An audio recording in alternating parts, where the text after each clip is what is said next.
कहते बाम्बो जाटा के गोत है। ढाणी कहते हैं। वैसे उस गांव में से 4-5 गांव और बड़े बड़े बस गए, वैसे ढाणी अब तक भी। तो वहाँ सत्संग हो रहा, तो एक आया कोई खर्ड ज्ञानी, तो वो कहने लगा जी मन को काबू करने का तरीका या तो आप बताओ, नहीं मैं बताता हूँ। नदर साहब जी कहने लगे तू बता दे, कोई आसान है तो चलो हम भी अपना हालां के। कहा जी मन ने खुला छोड़ दो, आपे दाप के बैठ जाएगा। कह तो पूज्य हमने साहब जी कहने लगे भी आग जलती है और कोई कह दे इसने बुझानी है, वो लकड़ घेरता रहे भी आपे दाप के बुझ जाएगी। बुझेगी कि वो लकड़ घेरने से ज़्यादा भड़केगी। तो क्या खुला छोड़ के तो राजे महाराजाओं ने देख लिया, उनका मन आया सारी उम्र काबू। वो कहता है मन है बड़ा चंचल। तुमने साहब जी क्या करते हैं, ये मन अभ्यासियों को रुआ देता है। जब बैठता है तो सारे ख्यालात ला के आगे ढेर कर देता है, सारे आगे पीछे नहीं, उसी टाइम ही। महाराज सावन सिंह जी के टाइम कोई अभ्यासी था, वो भजन करता रहा, ख्याल आए निकालता रहा। एक दांती 13 साल पहले खेत में रखी थी, भूल गया वो। 13 साल के बाद वो दांती आगे आ गई, फलानी जगह झाड़ी में रखी हुई है, और सवेरे उठ के जाके देखा तो वहाँ मिल गई वो। तो वो कहते ये हर एक के बस का काम नहीं है। तो कबीर साहब ने लिखा साधो ये मन है बड़ा जालम, और जिसका मन से काम पड़े है किसी को है मालूम। बड़ा बड़ा ज्ञान आपा सुना देंगे लोगों को, बड़ा बड़ा सब कुछ कर देंगे, जब मन वाली जगह बात आती है ना तो सारे चुप कर जाते हैं, गर्दन कर लेते हैं। हाँ वैसे बेशक कोई कितना ही बढ़ाई करे, मैं मन को जीत लिया, ये कर लिया, वो कर लिया। बाबा जी सुनाया करते, नाम भूल गया, कोई राजा था, उसने वेद शास्त्र सब उसने जबानी याद कर लिए।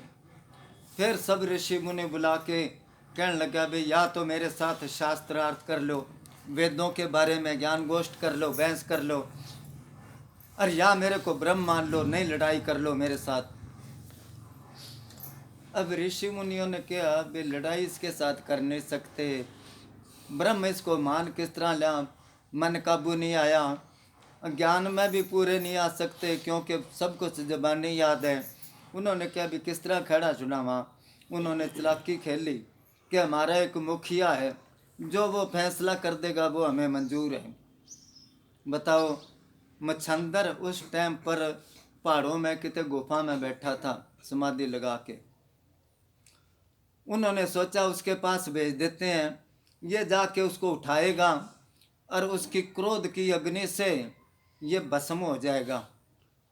जिस तरह किसी टाइम अपने यहाँ गंगा नहीं थी, गंगा नदी है ना, गंगा माई, तो भागीरथ राजा भागीरथ ले आया था गंगा। तो क्यों लाया था बाबा जी, हर बात का मतलब ही लेते, संक्षेप में मुका देते थे, ज़्यादा लंबी बात नहीं करते थे। तो कहते हैं अभी वो सगड़ राजा था, उन्होंने यज्ञ का घोड़ा छोड़ा। उस टाइम पर राजे घोड़ा छोड़ते थे भी हमारा सारी दुनिया पर राज है, सारे राजा हमारे अधीन है, जो कहता मैं नहीं होना इसके अधीन वो घोड़ा पकड़ लो। अब घोड़ा किसी ने नहीं पकड़ा। इंद्र ने सोचा अगर इसका यज्ञ संपूर्ण हो गया तो स्वर्गों का राज खोस लेगा। उसने घोड़ा लेके और कपिल मुनि के आश्रम में जाके बांध दिया। अब सारे के यज्ञ का घोड़ा पता नहीं किधर गया, पता नहीं कहाँ गया, ढूंढते रहे। कहते हैं 10,000 उसके आदमी सैनिक सगड़ राजा के, कोई बेटे, कोई भतीजे, कोई भाई, सब ढूंढे, तलाश करी सारी धरती पर। जब उसके आश्रम में गए तो घोड़ा बंद रहा है। अब ऋषि को पता ही नहीं था, वो तो समाधि में बैठा था। उन्होंने जाके क्या घोड़ा क्यों लाया, उसको सुना नहीं। अब वो राज नशा था, राज, माल, रूप, जात, जोबन, पंजे ठग, ये 5 ठग हैं। मेरी बड़ी ऊंची जात है, या मैं बड़ा धनवान हूँ, या मैं बड़ा जवान हूँ, या मैं बड़ा खूबसूरत हूँ, ये 5 ठग है। अब उनको राज का नशा था। जब ऋषि नहीं बोला क्योंकि पता ही नहीं चला, उसका तो ख्याल ऊपर गया था, उन्होंने बदतमीजी करी, उसको उठाया धक्के से जब उठाया तो एकदम उठा, क्रोध की अग्नि से 10,000 60,000 कहते सारे भस्म हो गए। उसके बाद उन्होंने उनकी मुक्ति कराने के लिए स्वर्गों से गंगा ले आई। वो बात तो लंबी चौड़ी है। राजा दिलीप ने और सब ने तप करा, फिर भागीरथ ने कहते हैं 1000 साल तप करा, खुश करके उसको ले आया। तो ऋषियों मुनियों ने सोचा इस राजे को भी वहाँ भेज देते हैं, वो क्रोध की अग्नि से भस्म हो जाएगा। वजीर को कहने लगा भी फौज तैयार कर। उसने कहा फौज क्या करनी है, वो तो ऋषि एकला है, दोनों ही चलते हैं। समझदार था वो। उसने कहते हैं 7 पुतले बनाए 8 धातु के, और जो ऋषि बैठा था उसके आगे पीछे खड़े कर दिए लाइन में, और खुद दूर छुप के जो शास्त्रों में तरीका लिखा था समाधि से उठाने का, उस तरीके से उसको उठाया। उठती एकदम क्रोध आए तो सारे पुतले भस्म हो गए। तो संतों का क्रोध जो दूध की उबाल की तरह होता है, थोड़ी देर बाद वो मट्ठा हो गया। कहने लगा भी मेरे को किसने उठाया भजन पर से। वजीर कहने लगा कोई खतरा नहीं, आ जा पूछ ले बात। उसने सारी बात रखी। सब ऋषियों मुनियों ने तेरे पास भेजा है, या तो मेरे साथ शास्त्रार्थ कर ले, या ब्रह्म मान ले, या लड़ाई कर ले।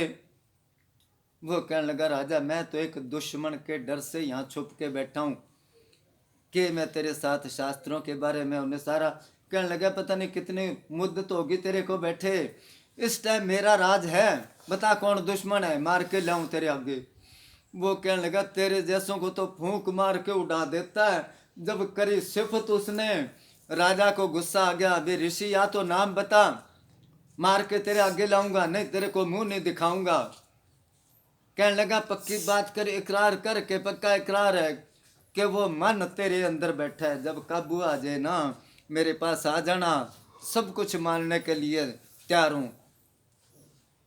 अभी बोला ना मन है बड़ा चंचल, सिमरन में नहीं लगता। अब बाहर के ज्ञान से तो मन काबू नहीं आता, गणाई जोर लगाया, जब उसका काबू नहीं आया तो कहते जंगल में जाके लकड़ी इकट्ठी करके आग लगा के जिंदा सड़ के मर गया। क्योंकि उस टाइम पर जापान के पक्के होते थे, जितना इसे समझाऊं उतना ही मचल जाए। स्प्रिंग के ऊपर जितना आप दबाव ज़्यादा देते हैं उतना ज़्यादा जंप मारता है ना, इसी तरह ये मन की आदत है। अपने को तो यही नहीं पता मन बैठा कहाँ है।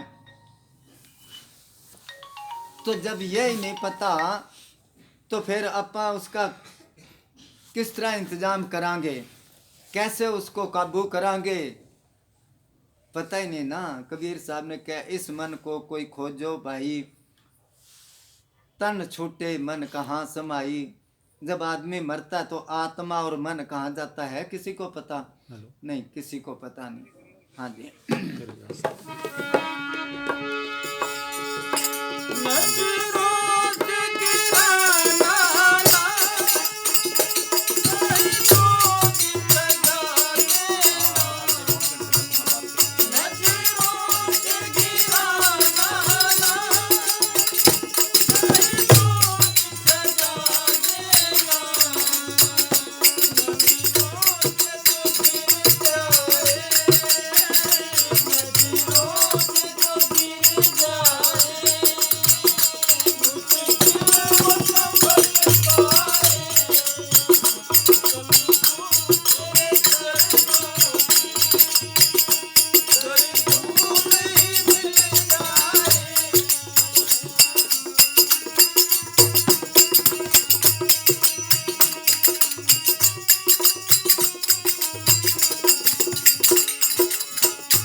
धन धन सतगुरु तेरा ही आसरा।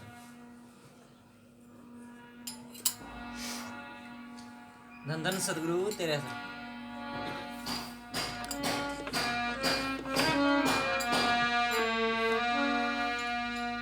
आपे दार में दारी मेरा सतगुरु, आपे खेल खिलाड़ी हो।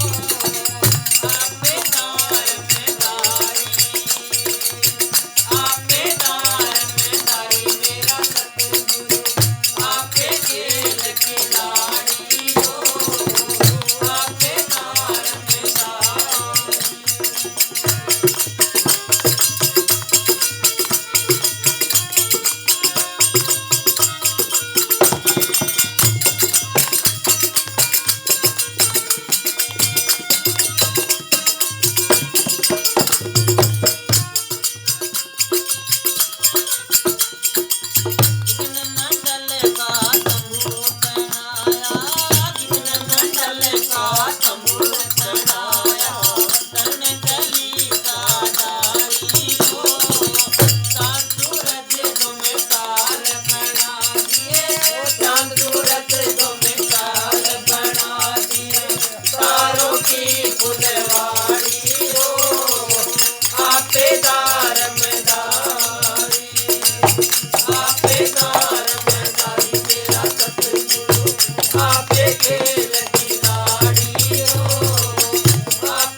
महल बनना शुरू होया। जब नींव रखी तो वजीर और राजे महाराजे आए, बड़े बड़े अफसर आए। राजा जब आया तो उनके साथ हाथ में लाता है, फिर कहता है सुना के हाल है? क्या ठीक है। अब सबके साथ एक मजदूर था लड़का। अब बारी बारी के राजा मेरे साथ भी हाथ में ला लेगा कि वो कह तू बावड़ा होया कि इतना बड़ा राजा तेरे साथ कैसे हाथ में लाएगा। अब वो उसके मन में ये भी मेरे साथ भी हाथ मिला के अरे एक बार पूछे तेरा क्या हाल है, अरे एक से जिससे पूछे वो ही मजाक करे। उसने काम छोड़ दिया क्योंकि मजदूरी वहाँ करता था, छोड़ दिया। और वो हर एक जगह बाजार में गली में जो भी मिले बस यही बात कही। करता करता वो किसी संत के पास चला गया, उसकी खूब सेवा करी। उदास रहे, संत कहने लगे तू इतनी सेवा मेरी करता है, उदास बात बता का समस्या बड़ी तकड़ी है कि क्या है। उसने कहा मैं सोचता हूँ भी एक बार राजा जिस तरह दूसरों के साथ हाथ मिला के और कहता है तेरा क्या हाल है, मेरे से भी पूछे। वो कहने लगा ये तो बहुत कठिन बात है। इतना बड़ा राजा कहने लगा ये तो मेरे को भी पता है, तू रास्ता बता तेरी सेवा करता हूँ। कहने लगा रास्ता तो बता दूंगा, इसके लिए कुर्बानी करनी पड़ेगी तेरे को। कहने लगा मैं सब कुछ करने को तैयार हूँ। कहने लगा जाके वहाँ काम पर लग जा, जहाँ उसका महल बनता है दिन रात काम कर। हफ्ते वाले दिन जब उनको मजदूरी मिलती है तो मजदूरी ना ले, उनको कह दे भी अपना ही काम है, अपना ही घर है, मजदूरी के लेनी है। अब वो जाके लग गया। सबसे पहले आए काम पर, सबसे बाद में जाए। जब पैसे दे मजदूरी दे के मैं खोलने गया, अपना घर है मजदूरी क्यों लूँ मैं। करते करते 12 साल काम करा उसने। महल तैयार हो गया, बगीचा लगा, फल फ्रूट सब कुछ पौधे लगाए उसने। और जब राजा देखने आया, रंग रोगन सब कुछ देख के दंग रह गया। उसने कहा इतनी मेहनत किसने करी है कि जी पता नहीं आपका ही कोई आदमी है, 12 साल हो गए, तनख्वाह तो लेता नहीं, कहता अपना घर ही है। राजा कहने लगा बुलाओ उसको। जब वो आया तो राजा ने सोचा मैं इसको पहचाना नहीं, भी अपना ही आदमी है। हाथ में ला के कहने लगा और क्या हाल है। कहने लगा ठीक है, क्या चाहता है, कि बस यही चाहता। अब राजा के साथ हाथ मिलाने के लिए उसको क्या करना पड़ा, 12 साल। वो कहता जिस पर सतगुरु राजी हो जाए। अब बातों से ही राजी करते हैं, बातों से राजी नहीं होता। वो है वो राजी होता है किसी अंदर की भावना देखता है भी क्या कुछ है। अब दिल में कुछ और, अमल और, कुछ जुबान पर और, घर में कुछ और, बाहर और, कुछ दुकान पर और, हर समय हर घड़ी होशियार नजर आते हैं। प्रेमी तो करोड़ों में 2-4 नजर आते हैं, है ना। वैरायटी शो में टिकट 100 का हो तो सबसे आगे। चाहे ब्लैक में टिकट मिलती है, कोई सर्कस वगैरह आके जाना है, मैं टिकट ले ली कि ब्लैक में मिलती है कि कोई बात नहीं ले लेना, कि तेरे को तो डॉक्टर ने रोक के आराम करना, कि नहीं गोली लेके बैठ जाऊंगा, जाना जरूर है। वैरायटी शो में टिकट 100 का हो तो सबसे आगे। नाच मुजरे में सारी रात बड़ी चुस्ती से जागे, और सत्संग में जाने के कहो तो बीमार नजर आते। सत्संग में चलना के ना मेरी तबीयत ठीक नहीं, डॉक्टर ने रोका आराम करना है, क्या है।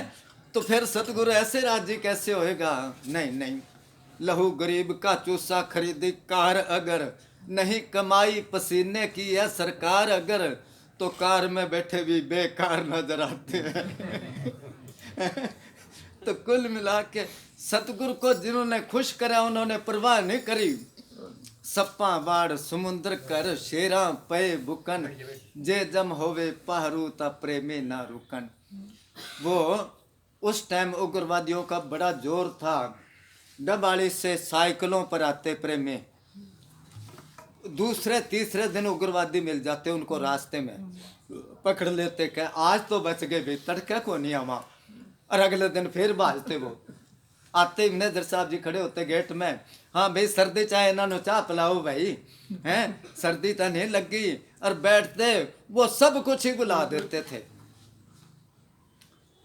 तो प्यार, जिसको गुरु के साथ प्यार है उन्होंने कोई परवाह नहीं करी, और बातों से राजी नहीं होता। जिस पर सतगुरु राजी हो जाए, राजी जिन्होंने करा। पलटू साहब कहते हैं हाथ जोड़ आगे मिले ले ले भेंट अमीर। जब सतगुरु राजी हो गया, बड़े बड़े अमीर राजे महाराजे ले ले भेंट अमीर, नाम का तेज विराजा। और सब कोई रगड़े नाक आय के प्रजा राजा, शकलदार में नहीं नीच फिर जात हमारी, गोड़ दो सट कर्ण बर्न पीवे ले चारी, बिन लश्कर बिन फौज मुल्क में फिरी दुहाई, अपने आप ही मशहूरी होगी जन महिमा सत्य नाम आप में सरस बढ़ाई। के मैं तो सरसों के दाने जितना था। जब सतगुरु खुश हो गया अपने आप ही मशहूरी होती गई, अपने आप ही मशहूरी हो। हाँ जी। राम नाम की तो बड़े मुंडरई, राम नाम की तो बड़े मुंडरई, तो पता जग सारी हो, इनका जीवड़ा आया जीत घर, इनका जीवड़ा आया जीत घर, वो न सुगड़ की गाड़ी हो, आपे दार में दारी, आपे दार में दारी तेरा सतगुरु, आपे खेल की लाड़ी हो, आपे दार में दारी। कौन है पूज्य वकील साहब जी क्या करते हैं, सोई चतर सियाना पंडित, सो सूरा सो दाना, साध संग जिन हर हर जप्या नानक सो परवाना। वो शाना है। वो कहते हैं सोई सुगड़, सुगड़ कहते हैं शाना समझदार।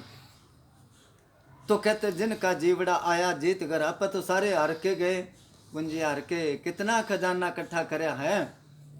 किसी को फोन करा ना आपा, क्या हाल है भाई, ठीक है, काम धंधा कैसे चल रहा है, कि ठीक है, बाल बच्चे कैसे है, ठीक है, कितनी बात पूछते हैं। ये कोई नहीं पूछता तू भजन सिमरन कितना करता है, पूछता है कोई नहीं पूछता, कोई नहीं पूछता।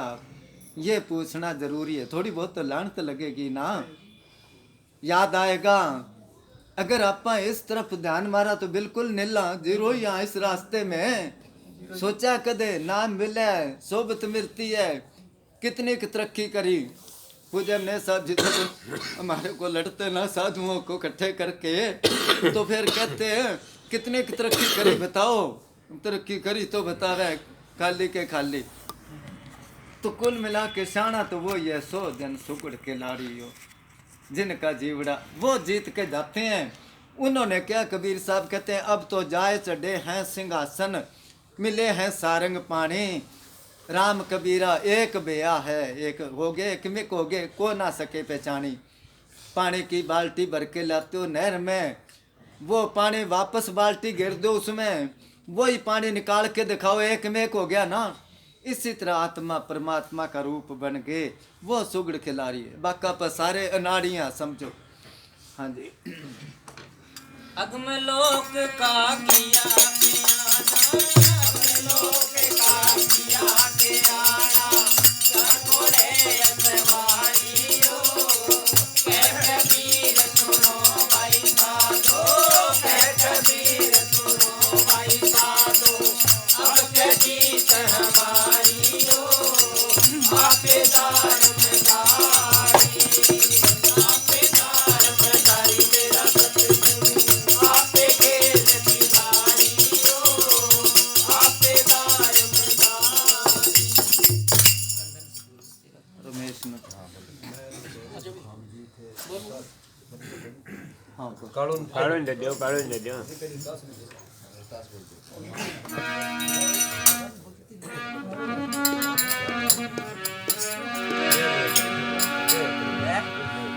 नंदन सतगुरु तेरा यश डल्ले दो दे दो ये सकल जाओ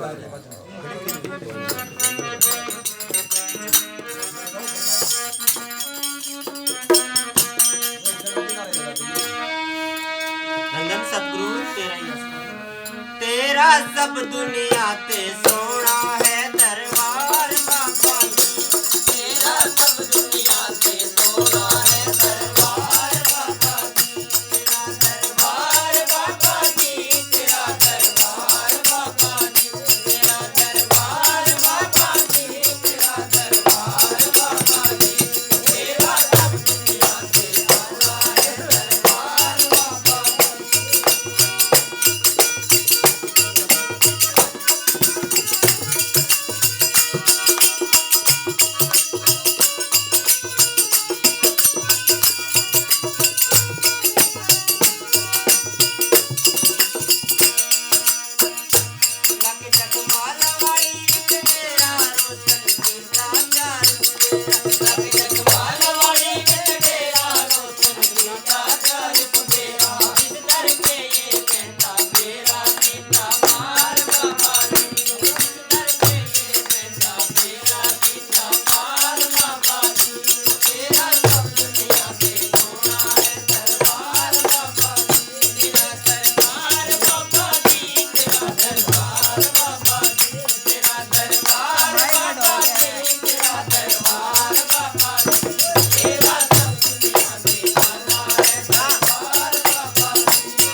वो दरबार जेड़ा अंदर दरबार वो है, बाहर वाले दरबार को भी नमस्कार है। मगर उस जगह एक जिसते नजर मेहर दी कित्ती पर के प्रेम, काफ़ी बड़ा शब्द है ये ब्यास वालों का बनाया कि बीबी ने बोला था बड़े पुराना। नेदर साहब जी की बहन पता नहीं बुआ की लड़की थी कि पता नहीं वो मौसी की लड़की थी, कई दिन रहे थे डेरे में। बहुत एक वो इसमें है बे त्याग मना बे मुखिया दा संग, एक तेरे दर को छोड़ के किस दर जाऊँ मैं, ये सारे उससे मैंने लिखे थे उसमें। तो बाबा जी क्या करते, वो दरबार अंदर है, जो एक बार इस दरबार में आ गया ना वो खाली नहीं आता। वहाँ तो कोई ख्याल लेके इस दरबार में दूसरा जा ही नहीं सकता। चल हाँ रमेश बोल नाम तो अब बोल। हाँ बोल लेकर और कौन आजा। हाँ बोल। गड्ढा दे दो।